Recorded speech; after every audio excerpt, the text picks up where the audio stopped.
Russia Ukraine के युद्ध ने पूरी दुनिया को तो परेशानी में डाल ही दिया था और अब चीन और अमेरिका के बीच खिंचती तलवार दुनिया को एक बड़ी मुसीबत में फंसा सकती है।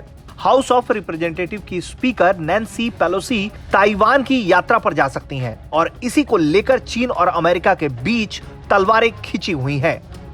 हालात ऐसे हैं कि पेलोसी के ताइवान की यात्रा को लेकर कहा यह जा रहा है कि यह सीधे सीधे चीन की संप्रभुता से छेड़छाड़ है और इसे चीन बिल्कुल भी हल्के में लेने के मूड में नहीं है।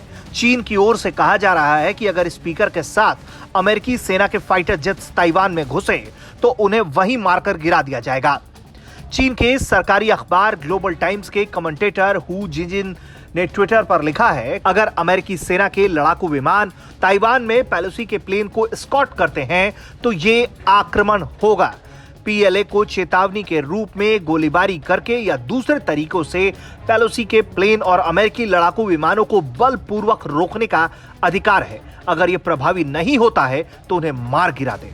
इससे पहले चीन ने अमेरिका को रेड लाइन पार न करने की चेतावनी दी थी। चीन के विदेश मंत्रालय के प्रवक्ता झाओ लिजिन ने एक मीडिया ब्रीफिंग के दौरान यह कहा है कि अगर पेलोसी ताइवान आती हैं तो अमेरिका को इसके नतीजे भुगतने के लिए तैयार रहना होगा। ये नतीजे कैसे हो सकते हैं, ये बिल्कुल भी चीन की तरफ से स्पष्ट नहीं किया गया। वहीं पेंटागन के प्रेस सचिव जॉन किर्बी ने कहा है कि हमें किसी तरह का सैन्य खतरा नजर नहीं आ रहा। उन्होंने कहा कि हमारे पास इस बात के पुख्ता सबूत नहीं है कि चीन की ओर से सैन्य दृष्टिकोण से कुछ पक रहा है। यकीनन अगर चीन ऐसा कुछ करता है तो इसे एक तरीके से युद्ध की शुरुआत ही मानी जाएगी। चीनी राष्ट्रपति शी जिनपिंग और अमेरिकी राष्ट्रपति जो बाइडेन के बीच हाल ही में एक वीडियो कॉल हुआ। इस वीडियो कॉल के दौरान भी दोनों नेताओं के बीच संभावित जो बातचीत थी वो पटरी पर आने की जगह और भी ज्यादा बेपटरी हो गई, क्योंकि चीनी राष्ट्रपति शी जिनपिंग ने बाइडेन को ताइवान के मामले पर आग से नहीं खेलने की सीधी सीधी चेतावनी दे दी, जिसके बाद ये बातचीत पूरी तरीके से डिरेल हो गई। हालांकि ये बातचीत करीब 2 घंटे तक चलती रही, लेकिन नतीजा कुछ भी नहीं निकला।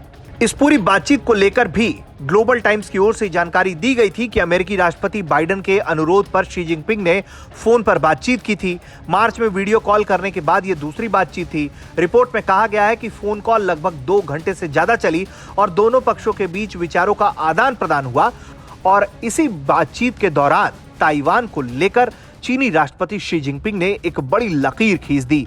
और अब जिस तरीके से पेलोसी के दौरे को लेकर यह बात कही जा रही है कि अगर अमेरिकी विमान आते हैं तो उन्हें मार गिरा दिया जाए, तो यकीनन ये तीसरे विश्व युद्ध की शुरुआत हो सकती है। ब्यूरो रिपोर्ट, भारत तक।